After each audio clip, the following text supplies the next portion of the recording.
today is about, before is science, the science hall over there, which was built around 1965. And when it was built, it was like the library when it was first built. It was really kind of a new type of a science hall in Japan, kind of a pioneering science with up-to-date laboratories and so forth. The trouble is, it's still the same, and really more than a new Honkan, they really need a new science building because science has changed so much. Basically, in the social sciences and in the humanities, we need a classroom and we need blackboards and we need a few kind of audiovisual things for teaching, and we need books, but we don't really need those kind of laboratories and so forth. So it's quite a different teaching. So to some extent, this Honkan, which has been remodeled over several times, is still fairly good for holding lectures, holding classes, and so forth. The floors are bad. It's too noisy. The roka is too narrow. It's a bit old and shabby, but we can do good education here. Over there, they have problems, and really, to be a top-rate in big science, you need much more improved laboratories and so forth. And I certainly wish that the university could hurry up and give us a new. Sometimes universities take an old science building and keep the outside of it and just restore the inside as well. And they could do that or tear it down and do a new one. But science education really requires the style of education, what goes on in the classroom, the type of laboratories, the type of computer equipment and so forth is necessary.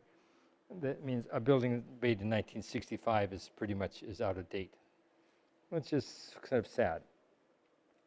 But I wanted to say why, right from the very beginning, ICU was a liberal arts college that stressed both the teaching of humanities, social science, and the natural sciences. And that's really, and if I had, anybody have that copy of that book by Donald Worth with them? I saw it in the classroom a couple weeks ago. You were reading it?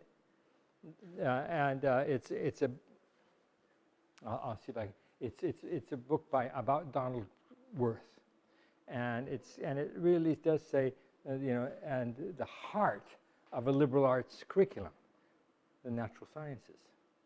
So I want to deal with that, that idea of science as one of the really core parts of a liberal arts education and education at ICU.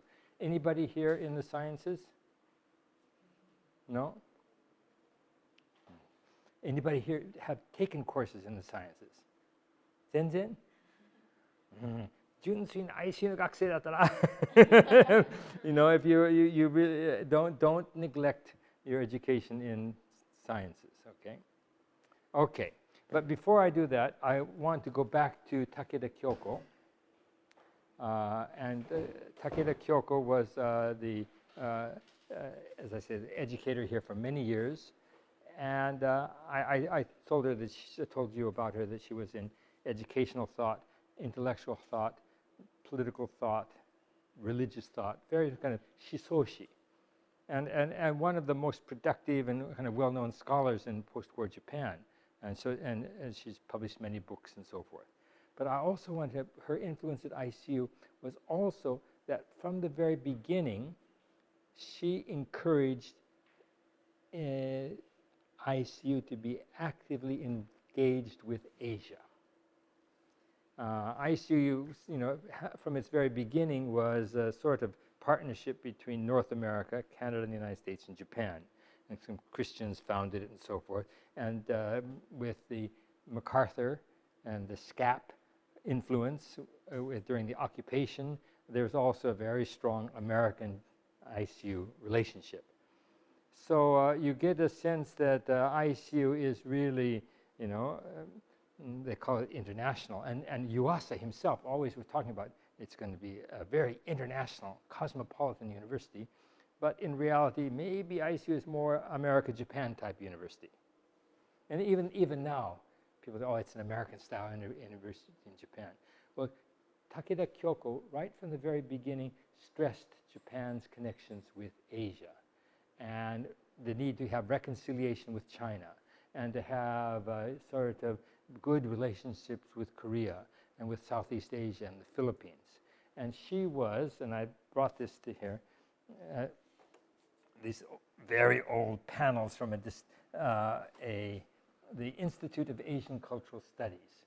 ICU has a number of institutes, kenkyujo,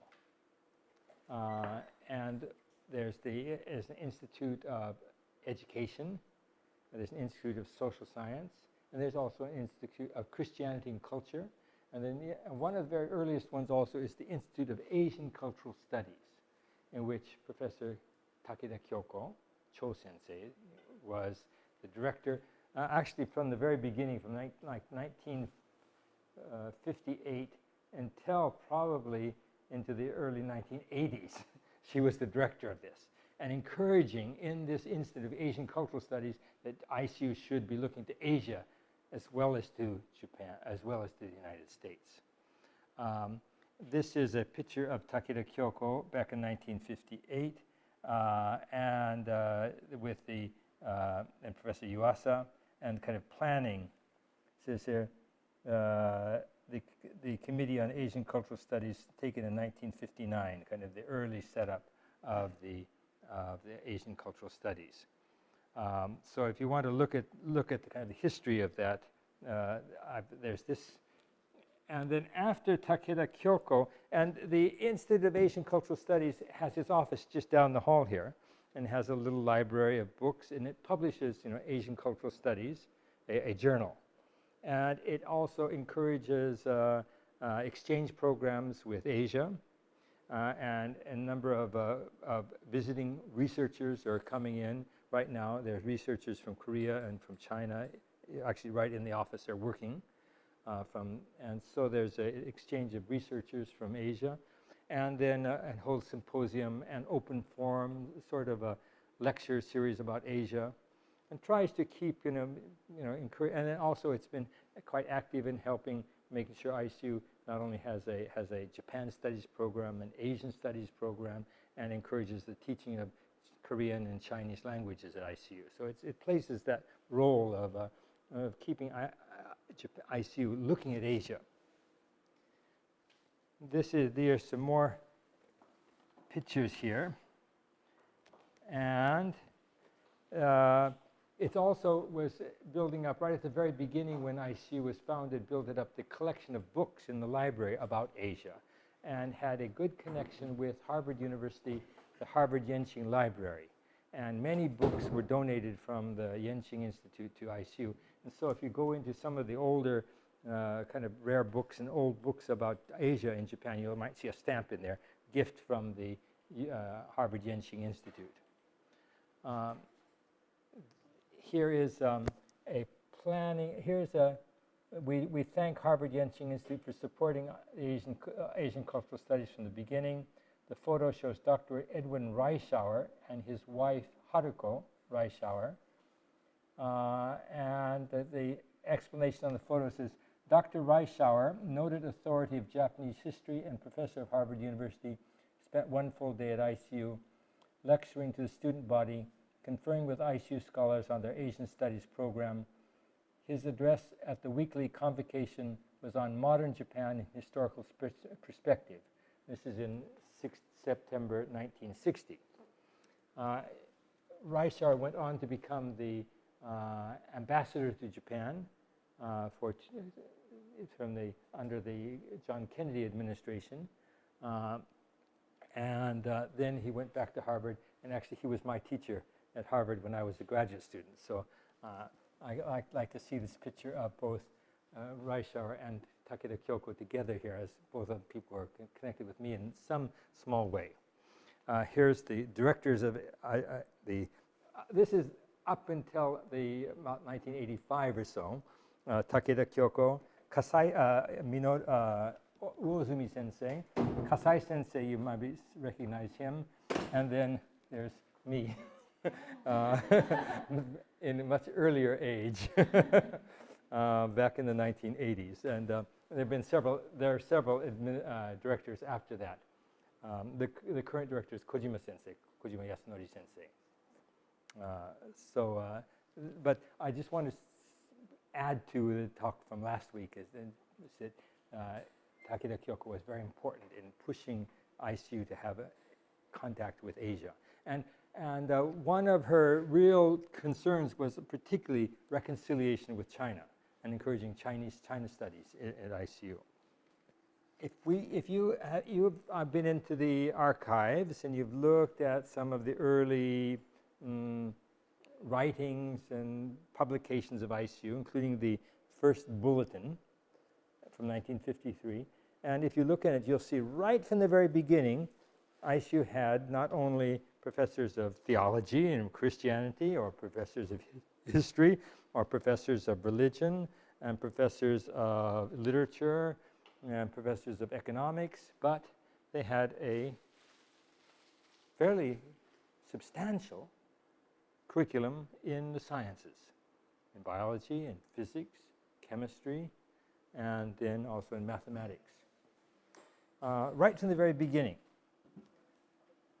science at ICU was integral, or the way that book says, kind of at the core of ICU's liberal arts tradition. Now, does that seem strange? It does, especially in the Japanese context, where liberal arts often, in general, when you say, oh, this university has a liberal arts program, it often thinks, well, that has a strong program in humanities or social sciences. And many liberal arts, so-called liberal arts schools in Japan do not have sciences. And it's somehow that there's a sort of a kind of gap or a big boundary between the sciences and humanities and social sciences. And anybody here go to Japanese high school? One? Only one? And does the distinction between, is it the Rikkei, what is it called? The science side of Bunkei to Rikkei. And so that there's a kind of a Bunkei. Yeah. Did you do Bunkei? Yeah. Bunkei, kind of you are more the social sciences, humanities, and the Rikkei, these are more in the sciences. And at what point in the high school do people get divided and to take a separate course of a separate curriculum already in high school? 2年生から1年生から Anybody else go to Japanese high school? ここもない? Did you go to high school in Japan? ない? 覚えてない? 1年生から So that means your whole high school curriculum, you might have taken, did you take any math? 数学は? But very basic? And anything else? Likas and basic science? That's about all? And then everything else was on the Bunkei side. And do you think that's a bit strange? I mean, that system in which you, right from the very beginning, you're not really required to do science in any, even at high school level, not so much in depth. And then when you get to college, quite often, ICU is a little bit different, but quite often, if you come from after you're from high school, if you're graduated in the sciences, you often go to a science college, or you're going to the science department of a college, because you'll be very good at mathematics and so forth, and you take the entrance test, and so you go in and you go to a science, and or else you go into the more humanities area or social science area of a college. And then at college, probably thereafter, you may never take any science courses, maybe some very general education course, but you're not required to, basically the last science course you might have taken was the kind of introduction to basic math in high school. And so your whole life is sort of decided at some point back when you were maybe 15, 16 years old. And that also means that basic math skills and so forth. If you're very good in shogaku or chugaku, good, but it kind of stops. Okay, but science is a liberal art, and it's not. And actually, and at ICU, one of the big areas that we did in reforming just several years ago is try to also make that that distinction between students who come in to ICU from science schools go to Rikka, and others who go over here. And we tried to get rid of those divisions so that all students come in and they decide their major after they take a range of courses. And we tried to sort of, and also not just have two choices, but also try to mix up students to take, and maybe it's not very successful, but one of them to actually kind of integrate some of the, particularly that building over there with this building. Maybe it hasn't worked out as well as the reform wants it to, but setting up some programs like environmental studies and so forth that sort of deliberately puts the faculty and students of that building, the natural science building and this building together. But as I say, from the beginning, the idea was to integrate students who will be studying both sciences and the natural sciences and the social and human sciences. Now, what is a liberal arts education? And that means I put down here in our program here, liberal education, liberal arts education. A liberal arts education, which you are here, and you probably, when you came to ICU, you might have read, you're welcome to the liberal arts, the College of Liberal Arts, and so what is koyu liberal arts? What does it mean? Is it, or even the Japanese word kyoyogaku? What's it mean? Is it just, one of the goals of a liberal arts education, how come that's funny? Better. One of the goals of liberal arts is to make people think. It's not so much to make people know a lot. It's, the question is, not what you know, but what for or why, and those sorts of issues. So make people think, and to make people ask questions, and to be sort of generate questions jihatsuteki ni, self. One of the words that you might see in the ICU bulletin or the pamphlet and so forth is sort of an intentional learner. Now, an intentional learner, how do we translate that to English? Anybody got an idea? I think there's a good Japanese word. It could be jihatsuteki gakshusha. Jihatsuteki. An intentional learner is somebody who doesn't wait around to be told what to learn, a passive learner. This is kind of an active learner. And you get that word active. That's why I say when you listen to the lectures, you should be actively involved, not just kind of sitting there, but kind of try to learn from within. So to ask questions, to be self-generating questions and thinking. And the idea of to generate from within, to be curious, to be inquisitive, to ask, to kind of be doubting, questioning, thinking, this is absolutely essential for humanities, social sciences, and sciences. All three encourage, the type of habit of mind of asking questions. So the liberal arts education, originally has its roots in classical education. We go way back to the Romans and the Greeks and the early medieval age.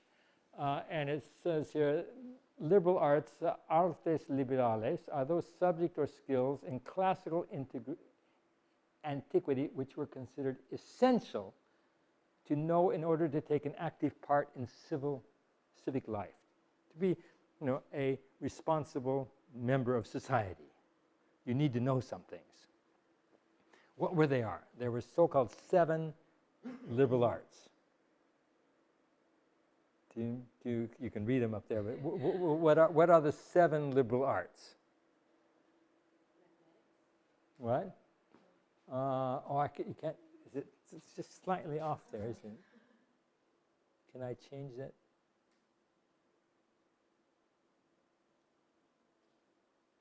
Somehow. Well, you can see them, can you? That made it smaller, didn't it? Yeah. Make it bigger.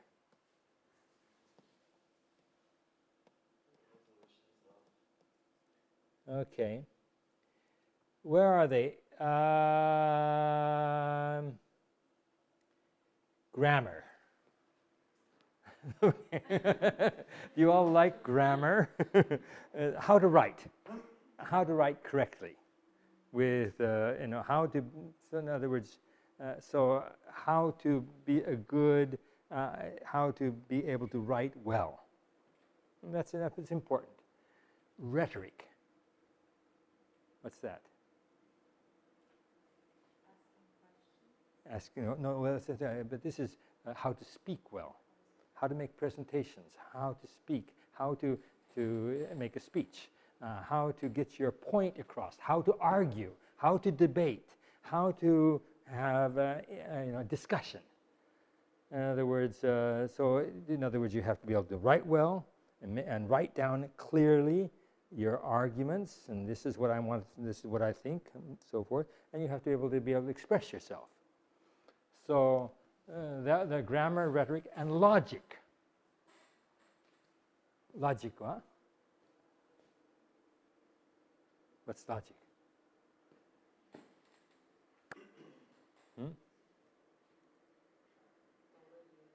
What? The way you think, but how do you think? People can think, if you look in somebody's brain, sometimes it's kind of like a dirty linen, kind of lots of dirty laundry. All sorts of things all jumbled up. But if you look in a closet, sometimes a good closet might have it all nicely, a nice clean clothes, and there'll be the shirts here and the pants here and everything all lined up nicely.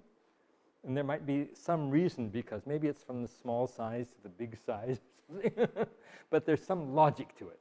So it's ordered thinking, and it has a sort of there's some rationale, some type of principle on which the order is made. So it's just not random and not kind of messy. So it's sort of a logical argument. You start off with a statement, and then you kind of go from point to point to point, and then you have a conclusion. And if you speak logically, or if you write logically, your conclusion should be somewhat pervasive and say, naruhodo. But if you just make this, and then you come out with a really emotional conclusion, it has to be like this, and nobody's going to really believe you, right? So logic is quite important. Especially in these grammar, or how you write, how you speak, you should be fairly rational, logical, well-ordered, and easily to understand based on certain type of principles of logic. Okay, those are the core. But then what else do we have here? You can see one is called arithmetic, grammar, rhetoric, logic, and then arithmetic, geometry, music, astronomy are also important. Astronomy. Okay? Now, arithmetic, mathematics, you can understand why that would be kind of a core. you have to be able to add and subtract. It's quite important for logic too. 2 and 2 doesn't make 5. So, and then for your lifestyle, you have to be able to do basic mathematics. Geometry is also how things relate to each other. And if you've studied geometry, there's various rules, Euclid's rules and so forth of how things. So it's part of logic, helping you think correctly. And then music, astronomy, music. Are you good at music? This is kind of basic. Also, music involves quite a bit of mathematics and logic and so forth, how to be in harmony rather than in discord. And then astronomy. That is, in a sense, becomes like you have to be able to know when the sun rises, when the sun sets, what the movement of the sun, of the moon, of the stars. This is, again, timekeeping was quite important. The deki, the calendar, all of this is, in other words, all of these things are quite important. But you can see a lot of that, a lot of these are mathematics, geometry, logic, and astronomy are actually in the area of sciences, what we would consider in sciences now. So I guess what I just wanted to tell you, even from the very beginning, liberal arts education included topics which we now are considered part of the natural sciences as essential to becoming an active member of in society. So why do you think then there is such a bias, which seemed to, and maybe I'm not wrong, but against the sciences in liberal arts schools, like even at ICU, the number of students who study in the sciences are much fewer, and in some other schools too. It's often unless you go to a technical school, there's almost everybody's there. But why does there seem to be? Sometimes you ask people, do you study sciences or do you like math? And some people are really good at math and really say, oh yes, I love math. But a lot of people say, no, I can't touch it. I can't. It just drives me crazy. I can't do anything like that. Are you like that? So why should it be? One thing is, and this isn't a gaksha speaking. I'm trying to sort of understand how maybe people on the street think. It's just the general understanding of things. When you compare science and social science and humanities, it's often thought that science deals with facts. This is a chair. This is certainties, facts. Whereas the humanities and the human sciences deal with ideas or values, assumptions. And sometimes we kind of think that there's like two different worlds here. This world of ideas and of theories and assumptions and values, and the world of facts and certainties. Do you think that's true? I mean, maybe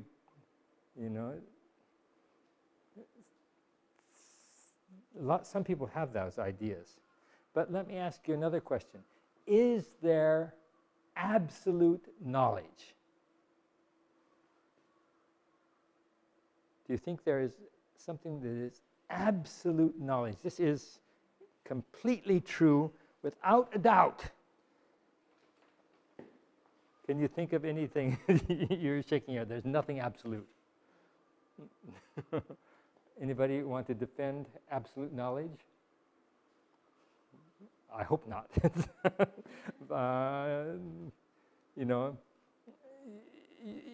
Even Descartes says, "I think, therefore I am." Well, that's sort of, But then you might have some doubts now. But a lot of people do believe, though, that there are so-called facts, truth, absolute truth. So, is there anything that has absolute certainty? And should there really be, this sort of distinction between the Rika, the sort of sciences, and the Jimbun, the humans, and should we really be forcing students so young to make some choice and saying, I'm going to be on the side of the facts, and they're very practical, and so, or else I'm going to be on the side of people who have asked questions and think and so forth. Anyway, I think we do a disservice to in high school to make that sort of division so early on, or at all. And as I said, one of the goals of the reform at ICU was to try to get rid of that these divisions.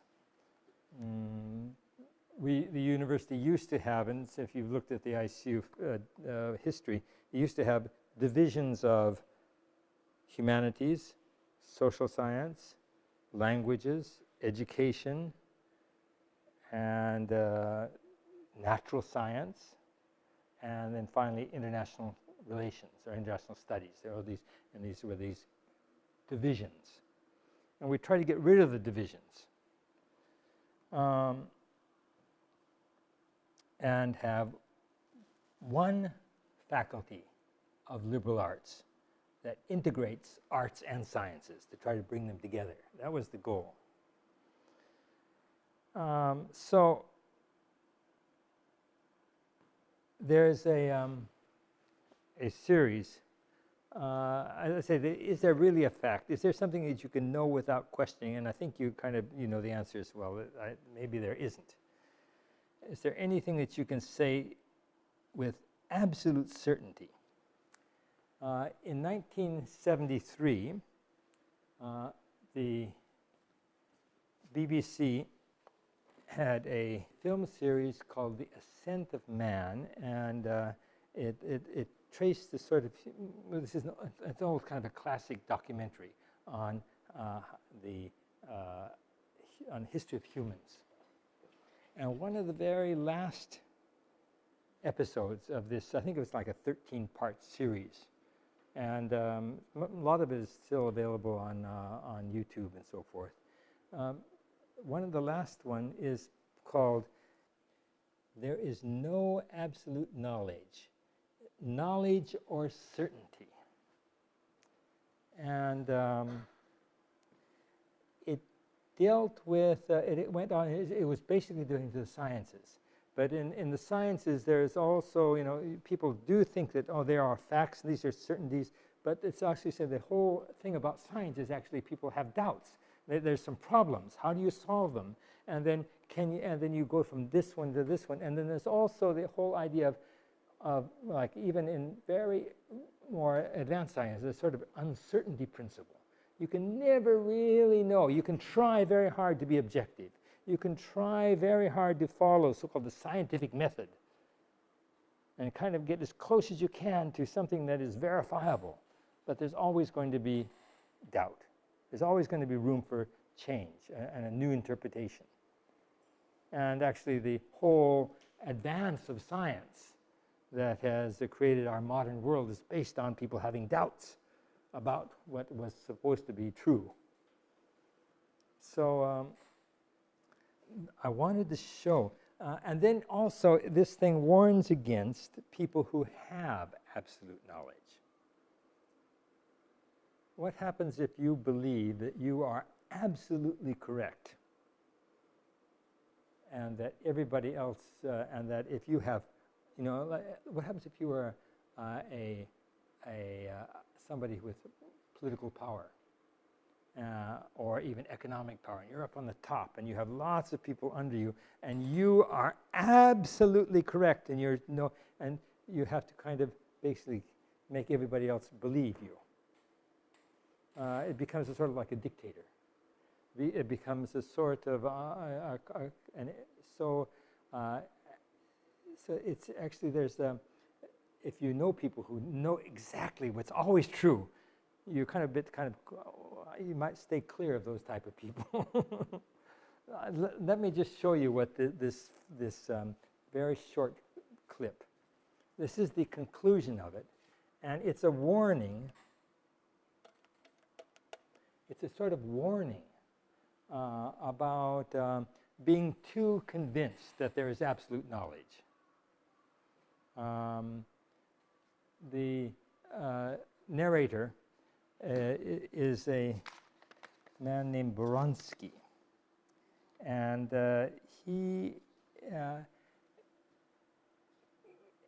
his background is Jewish and scientist, and he is also, this is 1973, and he is also looking back at the time of the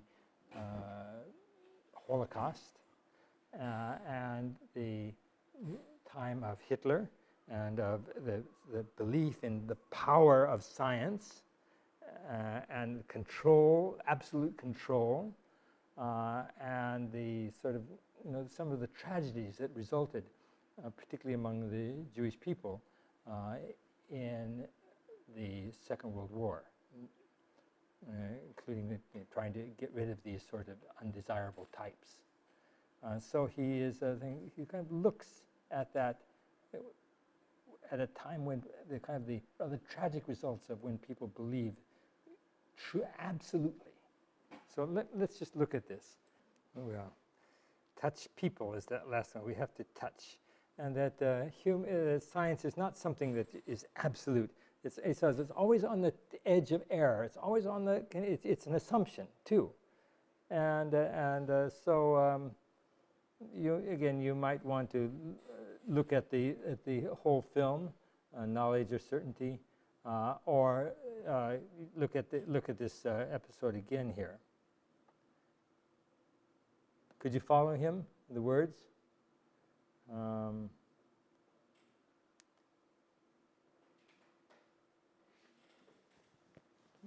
Just imagine. Yes, I may be wrong.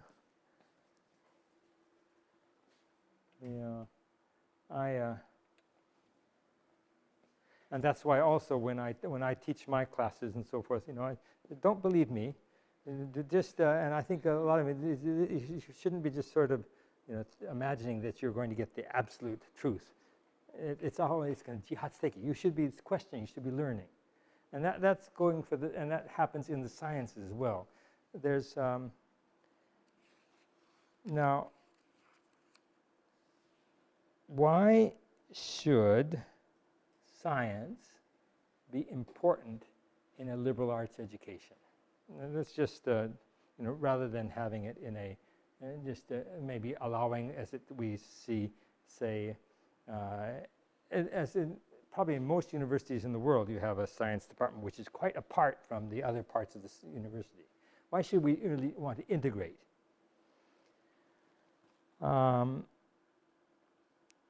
You can say there is, in the 21st century, when we have a lot more need for understanding advanced technologies and so forth, that we should have in school professional specialization.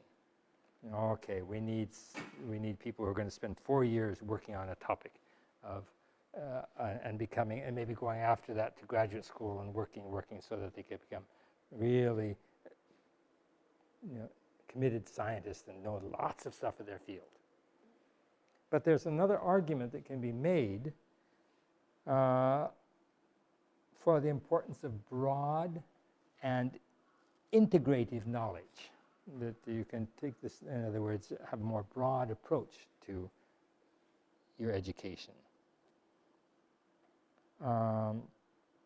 And you might assume that maybe even people might assume that at ICU that the core of ICU's liberal arts program is really in the humanities or is in the social sciences. But I want to make the case and try it from the very beginning that people thought it was also the sciences at the core of liberal arts education. So what type of arguments can you make for studying science in a liberal arts school like ICU? Or what type of arguments do you think were made? Anybody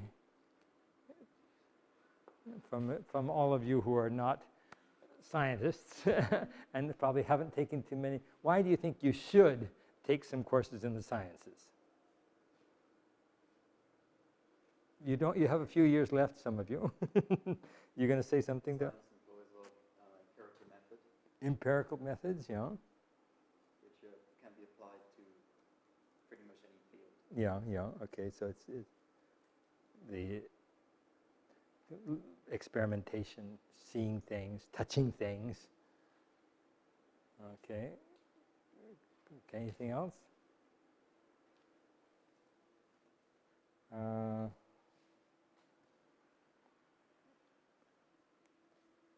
As living in the early 21st century, there's some problems that we're concerned about, including,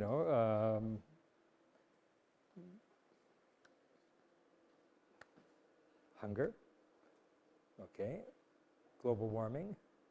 Anything else that you got worried about? There's terrorism, wars, population issues.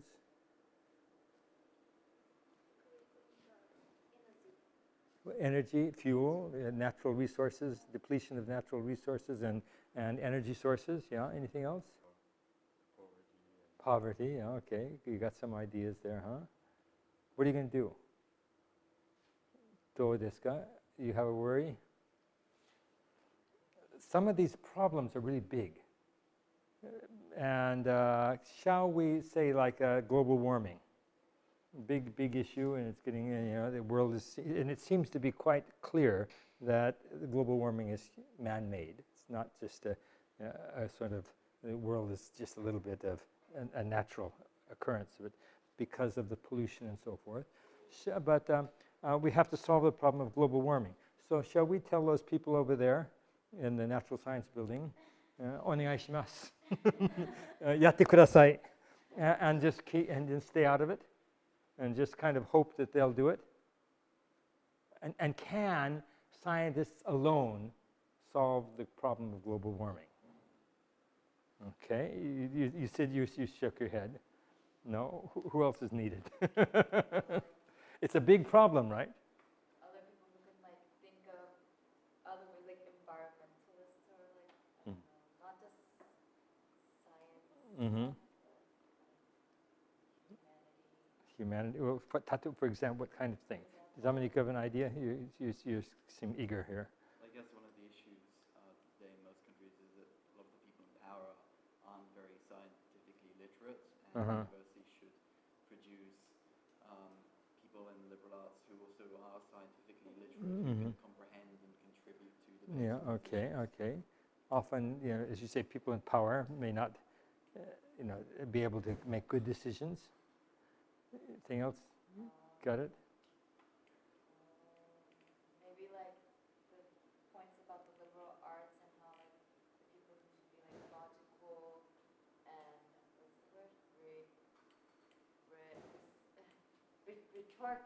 Rhetorical. Rhetoric, yeah. Rhetoric, yeah. And those kind of aspects. Have to be able to, even if you're a scientist, there's also a good. Not only should we, I've taken a fair number of of science courses, but basically I'm on the high side of humanities, social science. Maybe we should know more about them, but also scientists should know more, have a broader perspective too. How to speak, how to communicate, how to, Sometimes you've probably been following some of the news about the Riken incident about the stem cell research, and some kind of basic errors that came up. And maybe if some of the scientists had, instead of a narrow education, and had a broader education, some of those sort of basic errors wouldn't happen. I mean, it's in terms of presentation skills, logic skills, and so forth. Well, these big problems, scientists can help us, and they can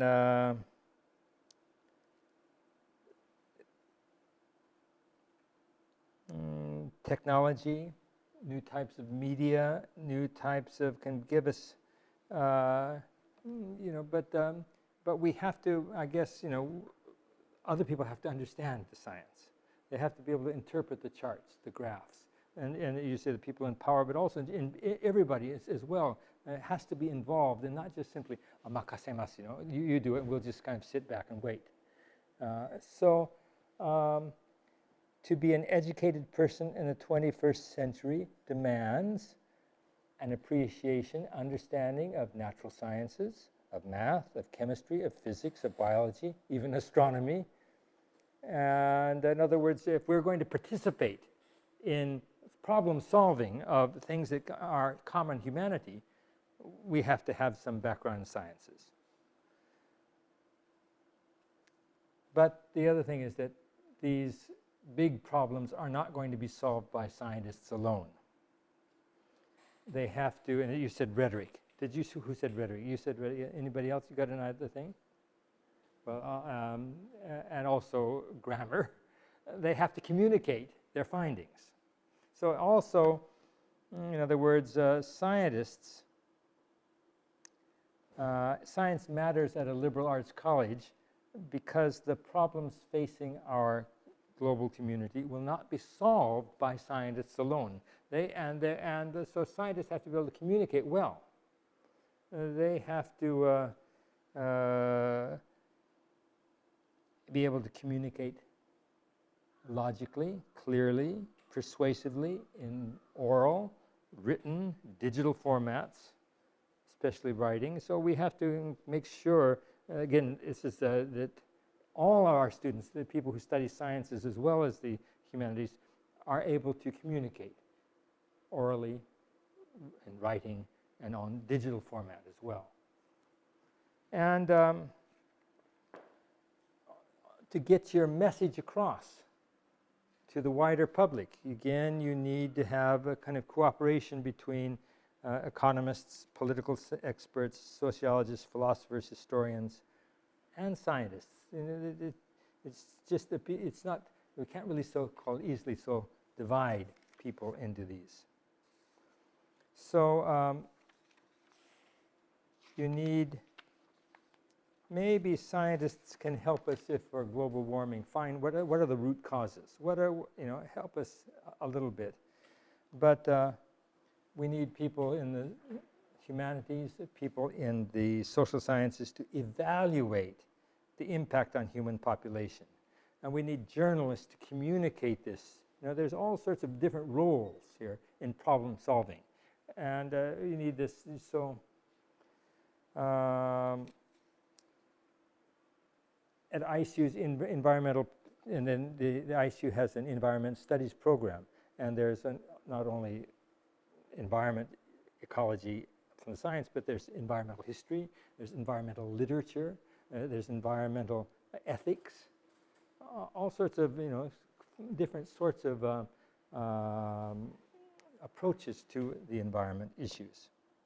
So there should be more partnerships between faculty in natural sciences and faculty in, say, journalism, economics, sociology, and be able to, this is sort of, and get rid of the barriers, these sort of thing with that building over there and this building over there, and sort of integrate them.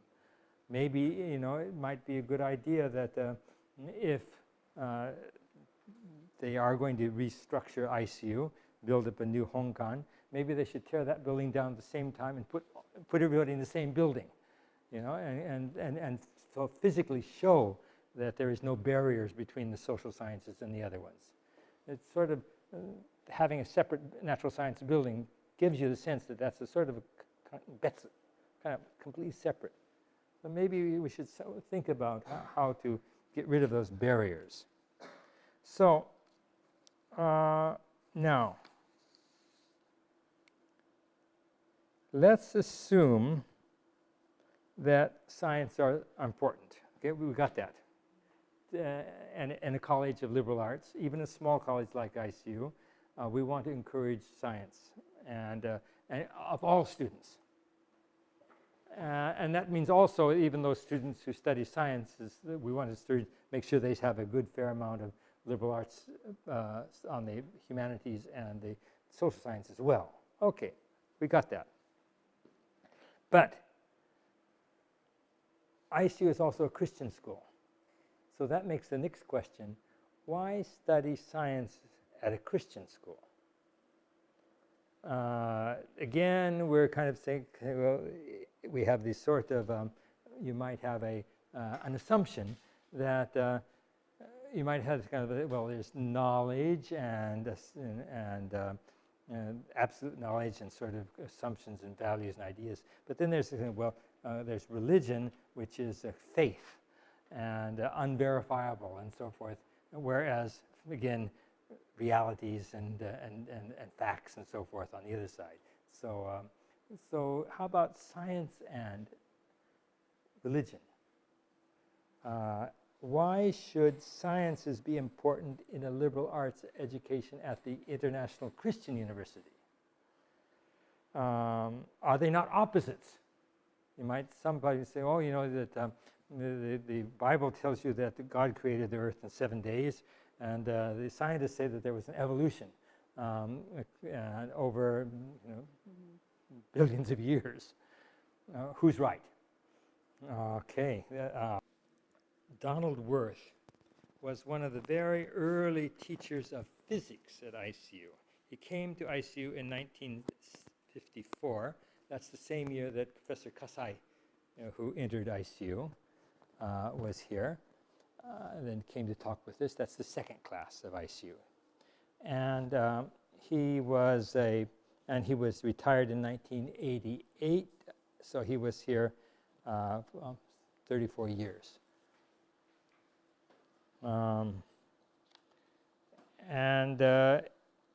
He has, there's a book written about him, again, if you wanted it, and it's called ICU, and it's Liberal Arts no Kokoro. This is kind of interesting, the book Liberal Arts no Kokoro, which means the kind of the heart of liberal arts, and it looks at Donald Worth and physics and the science teaching. And he was quite active in building the liberal arts, the natural science. Actually, when ICU was first established, the science education took place on the first floor of this building, basically under us, on the back side of the first floor. Remember, this was the library right where we were. And this Honkan had everything. It had the science education, it had language education, the language labs were here, the library was here. The clinic, which is still here, was there, of course, right from the very beginning. The faculty offices were, in some of the small rooms you might see there, the faculty offices were here. The university administration was here. The president's office, which is now on the second floor down where the lounges were, the faculty lounge is there. So this was everything, including the laboratories. So how large was the first intake of students? The first intake of students had something like 300 students, so very small. And then it grew up to, ICU had about 2,000 students in the 1960s. So it's a small school. And when was library built? The library was built in 1958, 59. And the library was only 1/3 of the size it is now. Yeah. Yeah. From little seeds, big things grow. But it actually, ICU still hasn't grown very big. So yeah, much smaller. So, and that's of course, you know, as the university grew, then the Honkan became more the, you know, just the classroom building, and then there's separate buildings. Did the land to the north of campus, near where the houses and the Middle Eastern Museum used to be part of ICU's land? Yeah. When was that sold off? That was probably sold off in the 1970s. Yeah, that all of that land, all the way up to where there's the housing area, was also ICU land.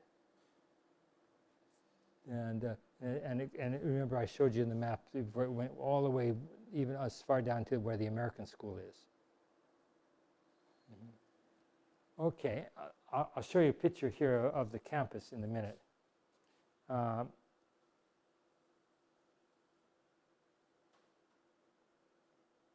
see here.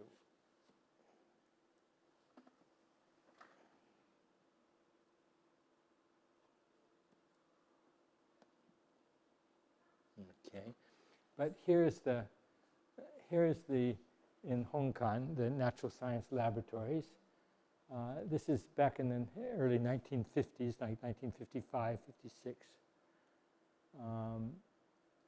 Students all with their white coats on, being good scientists, and their labs. This is the early lab, and very serious students. I think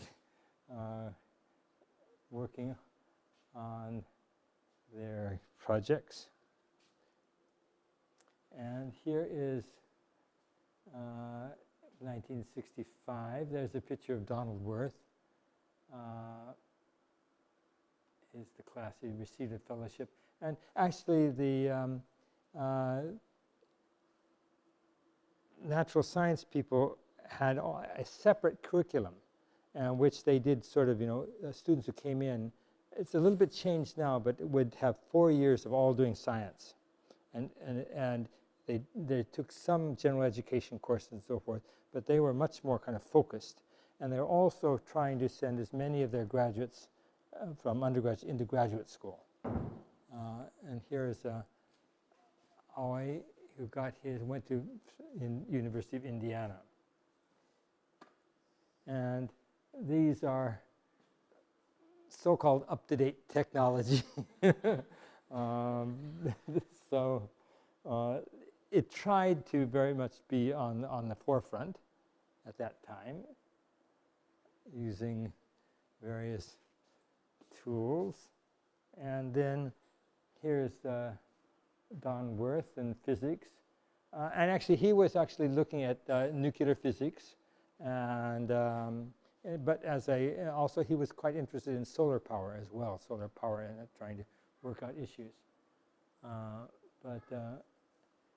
But he was very, very active and the science education was many of the professors were English speaking, so that and the idea of it, particularly in the sciences, that being able to communicate in English was very important. So all the senior thesis had to be written in English.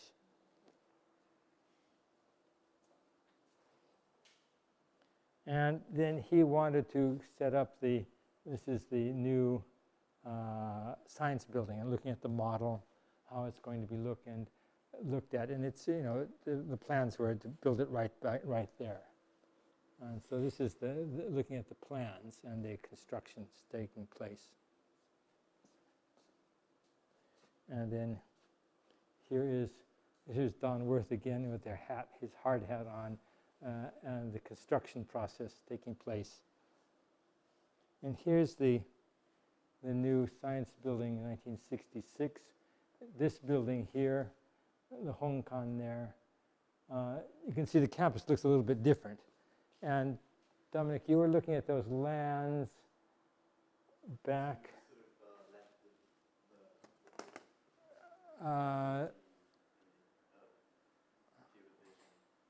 Oh yeah, it goes back up that way, doesn't it? It's a different direction. This is looking. Yeah. That's right. Yeah. You can see Canada House up there, and then the cafeteria. But this time there's only one. The library is only 1/3. And then up that way. Anyway, it went all the way up to the road. Where now the Lutheran Seminary is, the Idemitsu Museum, and then the housing area up to the big road was also ICU land. Okay. So what I'd like to do now is I asked you to look at a document that Donald Worth gave as his sort of farewell message to ICU, and it's kind of hard to read. So what I'd like to do for the rest of the class is just read to you, pretending I'm Don Worth. Don Worth was actually a much larger person than me, so I can't really. He gave this in Christianity Week in 1988, and it's called The Role of Faith in Science and the Role of Faith in Christian Life. And his observations after teaching at ICU for 34 years as a scientist in a Christian university. And so I won't even put it up here on the board, but it's on the Moodle website. Did you try to read it? The characters are pretty small and so forth. So it's just a couple pages. So let me just read it as if I am giving you the special convocation speech during Christianity Week. This is, of course, Donald Worth. And actually, Donald Worth was an extraordinarily generous person. He helped everybody, including me. And whenever anybody had problems, he was kind of at the ICU for a long time, they always came to talk with, Worth Wasa Sensei. And his wife also was again, kind of, everybody knew Mrs. Worth. She was like the campus grandmother. Again, so they were largish people, and they kind of went around by. They had one of the few people who had a car on campus, and there used to be. Oh, I think it's still down there. There's a Denny's. Do you know Denny's restaurant down the 30-meter road down there? Is it still there? I haven't been there for a long time. On the way to Fuchu. Is it still there? It's a Denny's restaurant. Anyway, it was his favorite. And so if you had some problems, you wanted to talk, and he says, let's go to Denny's. And he would get in his car and he'd drive down there. Yes. Okay. Well, he says, I'd like to speak to you today about the roles of faith in the field of science and in the Christian life. I don't mean, of course, that they are of the same degree, but I think it's important to recognize that faith elements are indeed used in any of the sciences. Each of us, as we know, belong to several communities or groupings. Now, members of a community have at least one thing in common. For example, all of us here today belong to the ICU community and have actually a number of ideas in common. This agreement even extends to acceptance, by faith really, of certain values. The same can be said about two other communities which are larger and more extensive than the ICU community. First, the community of sciences. We could speak of all sciences, but I'm thinking particularly of the physical sciences that I am most familiar with. The community of science that the community of science, that large worldwide community, intercultural community of those engaged in the search and in the application of basic science. And secondly, the community of the Christian church. This even larger and more extensive community of those persons who believe in and who are committed to Jesus Christ. Each of these two communities, that of science and that of Christian believers, have then their own characteristics, their own affinities and conditions, each their own faith assumptions and communications and commitments. This I know from my own experience in both of them. Well, I was 16 years old, younger than you are, when I made my commitment to Jesus, my own Savior, and not just the Savior of mankind collectively. At that time, I was baptized, and I came and joined the church. I entered into its life 2 years before going off to college. I went to Carnegie Institute of Technology in Pittsburgh, Pennsylvania, to begin my studies in physics. I have lived in these two communities, that of science and that of the Worldwide Church of Jesus Christ. And on the basis of my experience in both of these communities over the years, I would like to say a few words about the nature and degree of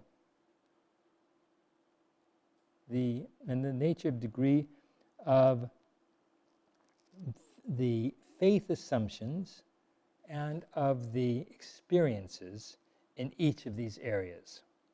I would like to speak first of faith assumptions in science.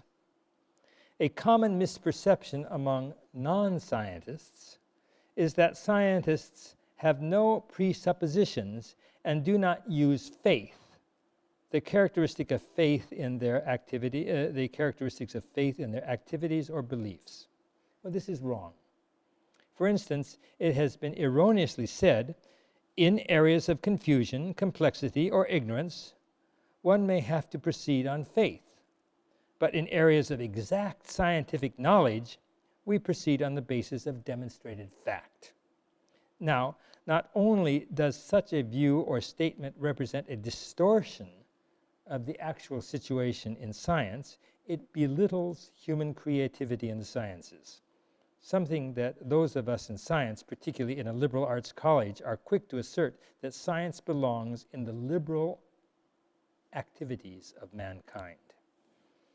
The fact is that the experimental sciences also have fundamental, if somewhat hidden or tacit assumptions that can only properly be called faith assumptions.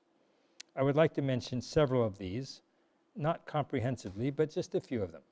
First, the assumption of a rational, that is knowable, consistent universe. It is tacitly assumed that it's tacitly assumed that nature, as we study it in science, is not capriciously playing with nor attempting to frustrate man's attempts to investigate or understand the world. Furthermore, nature, if we use that rather vague term, is assumed to be comprehensible or understandable, not an ultimate mystery, at least in the sense of immediate cause, the term that goes back to the time of Aristotle, immediate cause, or at least in terms of correlational factors. Someone might prefer to say this. It's the assumption that you can understand the universe, you can understand nature. You can go back to the original cause. Secondly, there is the related assumption of the reproducibility. You can reproduce things. You know, if you do it once, you can do it again. Of effects. Effects can occur over and over again. It doesn't matter in which century, in which latitude, in which climate, in which culture, the reproducibility of the effects resulting from the same causes. It is, in fact, assumed that for each effect, there is one or more reproducible cause or causes or factors. Further, it's believed that empirical truths, the truths which come from our own observation rather than from our own imagination, initially are most closely approached as the number of the observations grow. The more you see it, you make more observations, it gets closer to the reality. Conversely, science knows that science hardly knows what to do with singular events, things that aren't, just happen once in a while. If we have photographed one event in cosmic ray physics, that is not enough to establish a trend. that has something to do with some of the claims. That has something to do with some of the claims of the Christian faith for the uniqueness of Christ, I believe. We hardly know what to do with a singular event until such time as more, or we would say more confirming data are available to put that singular event into a multiple data or multiple event categories. This is just, these are kind of assumptions. A third assumption. There is, as you might have noticed, and some might have been troubled by this, an indifference of the truth discovered by scientific investigators, the indifference or separation from their own philosophical or religious value systems. And it is a sort of, you can say this one and this one are completely separate. Historical and contemporary experience shows that an atheist, the person who denies the existence of God, and the person who says, well, I can't just make any statement about that, and the Christian investigator of, say, so that you have three people who are looking at event. Let's say at the motion of freely falling bodies. One that we think of so much about, if something is falling down, like gravity, having been dramatized by Galileo or begun by some others earlier, that these investigations will arrive at the same technical conclusions, no matter if you're a Christian or if you're not, or you don't know. But if you look at something falling, you'll come to the same conclusion. It is a fact. This says more, however, about the restriction of the topic under investigation. We restrict our attention to those factors which can be objectified and in fact independent of religious perspectives. The restriction of the topic under investigation and the exclusion of the values from the date being studied, than about the purported or total objectivity of scientific studies. It is objective in the sense that all of these differences in personality do not and should not interfere with our study of that falling body. Fourthly, the belief, in fact, the discovery of the increasing precisions of measuring equipment causes increased uncertainty to the general phenomena, the general picture. It sounds paradoxical. It says the increasing precision of measuring equipment, in fact, causes increasing uncertainty as to the general phenomena.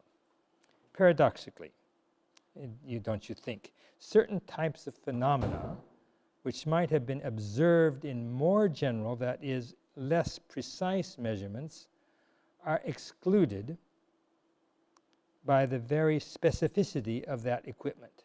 For example, a low magnification viewing device must be fastened alongside and parallel to a high magnification telescope in order to give the astronomer a perspective of the whole field of view that is being examined in detail by the large telescope. In quantum physics, as some of you know, this mutually excluded quantity type of uncertainty is recognized, and the limit of precision in the measurement of such excluded unanswerable quantities is specified in terms of the so-called Heisenberg uncertainty principle.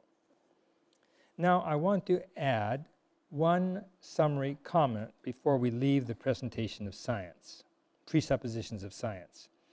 These faith elements in the field of science, physical science especially, are not so ultimate or comprehensive except for those who are believers in scientism. You may have heard that term. Those who attend to think and who are attempted to think that science gives ultimate answers to all questions of life, those we would call believers in scientism. Those are not scientists. Much of the scientism that people talk about comes in fact from outside of science, although there are a few such people in the world of science as well. Now, turning now in contrast to a few general comments of elements of faith in the community of Christian faith, there's not time clearly to discuss common elements of faith to which all Christians make commitments. However, a striking difference exists between the faith communities of a Christian believer on the one hand and a member of the science community on the other.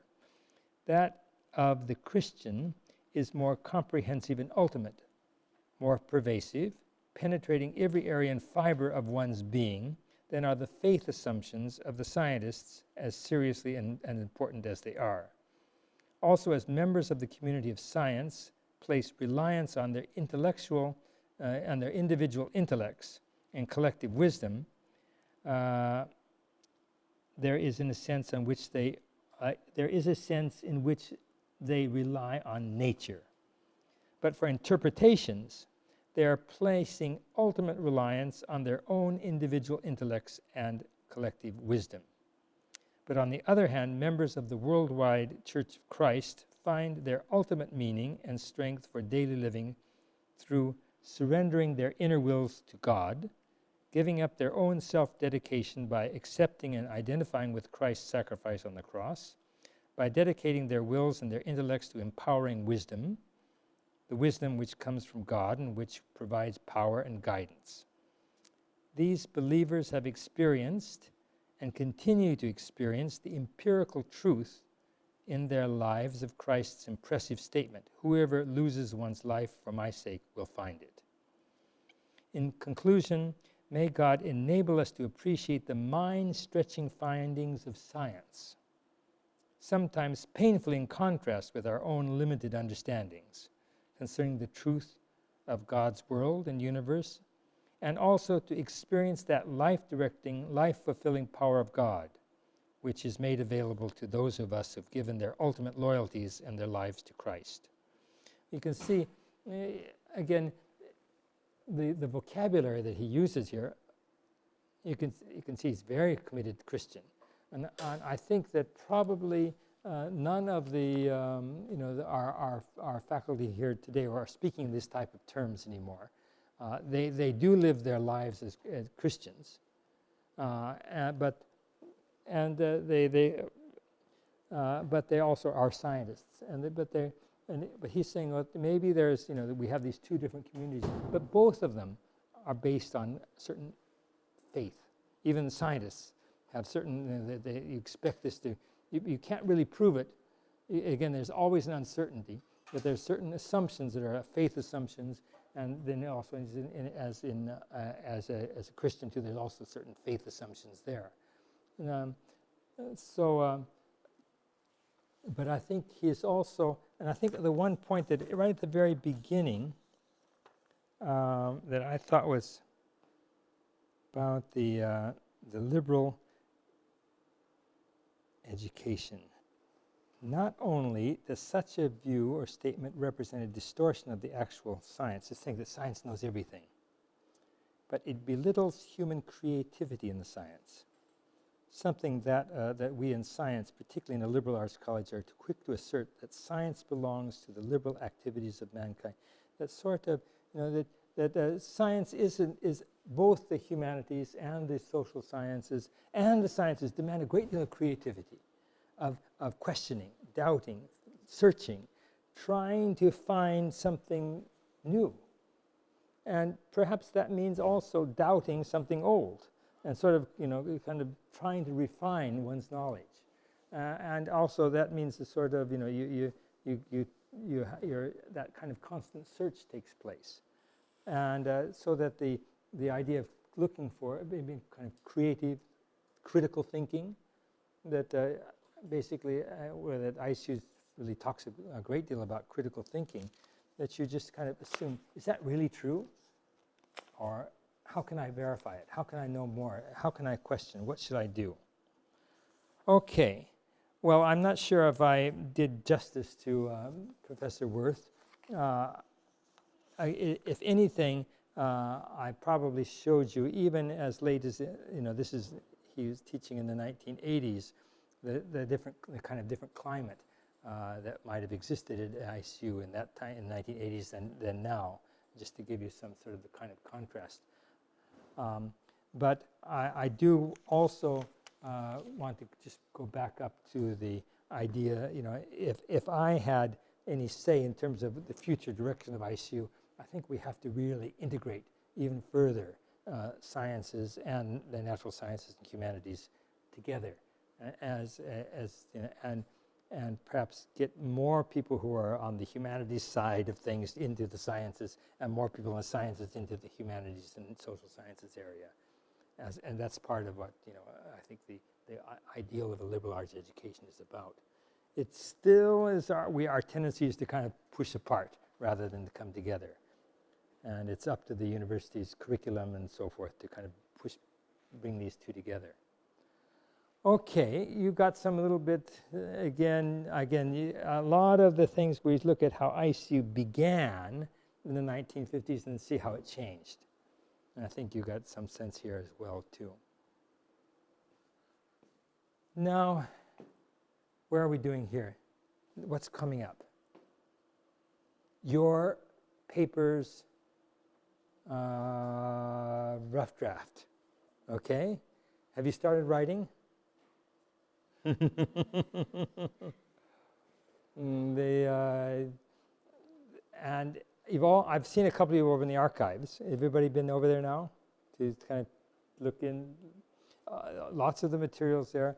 There's somebody there also, one of the people there can help you find things. And have you made your appointment to see the writing desk people, the writing support people? No? Now's the time. Write it, because the paper, there's, it'll be over before you get a chance to get some help, okay? Okay, so ganbarimashou. Anybody have some issues? And there's a few minutes. I'll stay after class here if you need some help with any of your papers and so forth, okay? Good, yeah. I have a question about the PowerPoint. You Yeah. said to include like a conclusion slide. Yeah. But I think my paper will not be fully due by the time we are going to do the presentation. The last day of class, the presentation is on the 16th. Right, and the paper is like the 24th. But you should have some idea of what you can change your conclusion. You can. But you should have some idea of why you're writing, of where you're going. because I think it will be like the tentative conclusion for me, maybe. Yeah. The introduction should have you pose a question. Your conclusion should have your answer.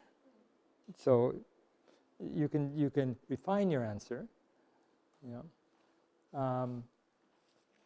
I wrote a PhD dissertation and had a conclusion and passed, and I got a PhD. But then I thought a little bit more, don't like that. I changed it completely, the conclusion. Published a different paper with based on the same idea, but with a different conclusion. It changed my mind. You can do that. A little bit of thought makes you, So don't believe that what you're writing is the absolute last word. Everything is a sort of, a sort of a draft, and you can keep working on it. Okay, but try to have some tentative conclusions. Okay, good. Okay, thank you, and then I'll see you on Monday next week. Ganbatte kudasai ne.